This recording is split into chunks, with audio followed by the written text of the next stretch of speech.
تاریخ پاکستان یا پاکستان کی تاریخ سے مراد اس خطے کی تاریخ ہے جو 1947 کو تقسیم ہند کے موقع پر ہندوستان سے الگ ہو کر اسلامی جمہوریہ پاکستان کہلایا۔ تقسیم ہند سے قبل موجود پاکستان کا خطہ برطانوی راج کا حصہ تھا۔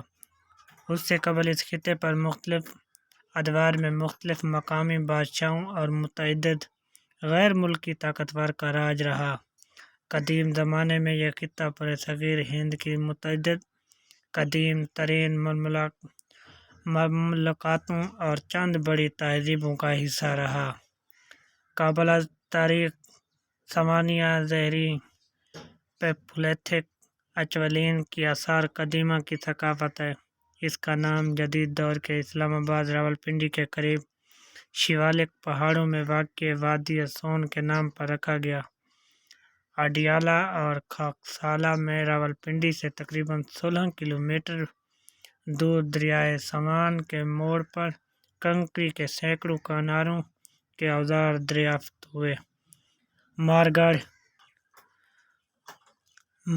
1974 میں دریافت ہونے والا ایک اہم نیولیتھک سائٹ ہے جو کھیتی باڑی اور غلہ بانی اور دندان سازی کے ابتدائی شواہد دکھاتی ہے۔ یہ مقام 7500 قبل مسیح کا ہے۔ یہ بلوچستان کا کچی میدان میں واقع ہے۔ مارگڑھ کے باشندے مٹی کے اینٹوں کے مکانوں میں رہتے تھے، اناج کو اناج میں ذخیرہ کرتے تھے۔ تانبے کی دھات تیار تہذیب نے ترقی کی۔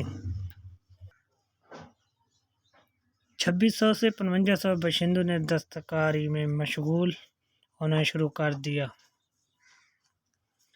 جس میں چکماک کو باندھنا، ٹینگ مال کی پیداوار اور دھاتی کام شامل ہیں۔ اس جگہ پر 2600 قبل مسیح تک مسلسل قبضہ کیا گیا۔ جب موسمی تبدیلیاں آنا شروع ہوئیں، 2600 اور 2000 کے درمیان خطہ زیادہ خشک ہو گیا اور مارگڑھ کو وادی سندھ کے حق میں چھوڑ دیا گیا، جہاں ایک نئی تہذیب ترقی کے ابتدائی مراحل میں تھی۔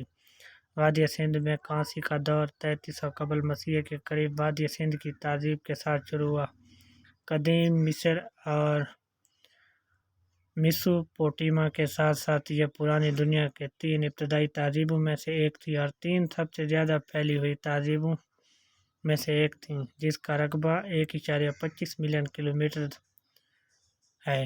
اس میں ترقی ہوئی دریائے سندھ کے طاس، جس میں آج پاکستانی صوبوں سندھ، پنجاب اور بلوچستان بارہمسی کے نظام کے ساتھ زیادہ تر مانسون میں مشتمل دریا جو کبھی موسمی گھگھر ہکڑہ دریا کے کچھ حصوں میں گزرتے تھے۔ شمالی مغرب ہندوستان اپنے عروج پر تہذیب نے تقریباً 50 لاکھ کی آبادی کی میزبانی کی، جو سینکڑوں بستیوں میں پھیلی ہوئی تھی، جو بحیرہ عرب سے لے کر موجودہ جنوبی اور مشرقی افغانستان اور ہمالیہ تک پھیلی ہوئی تھی۔ دریائے سندھ کے قدیم وادی ہڑپہ کے باشندوں نے اس میں نئی تکنیکیں تیار کیں۔ دھات کاری اور دستکاری، کانوں کے مصنوعات، مہر کی نقاشی اور تانبا، کانسی، سیسہ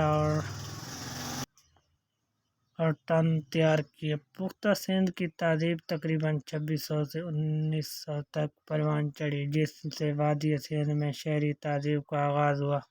اس تہذیب میں شہری مراکز جیسے ہڑپہ، گیندری والا اور موہنجو ڈارو کے ساتھ ساتھ جنوبی بلوچستان میں کلی ثقافت نامی ایک شاخ شامل تھی، اور اسے اینٹوں سے بنے اپنے شہروں، سڑک کے کنارے نکاسی کے نظام اور کثیر المنزلہ کے لیے جانا جاتا تھا۔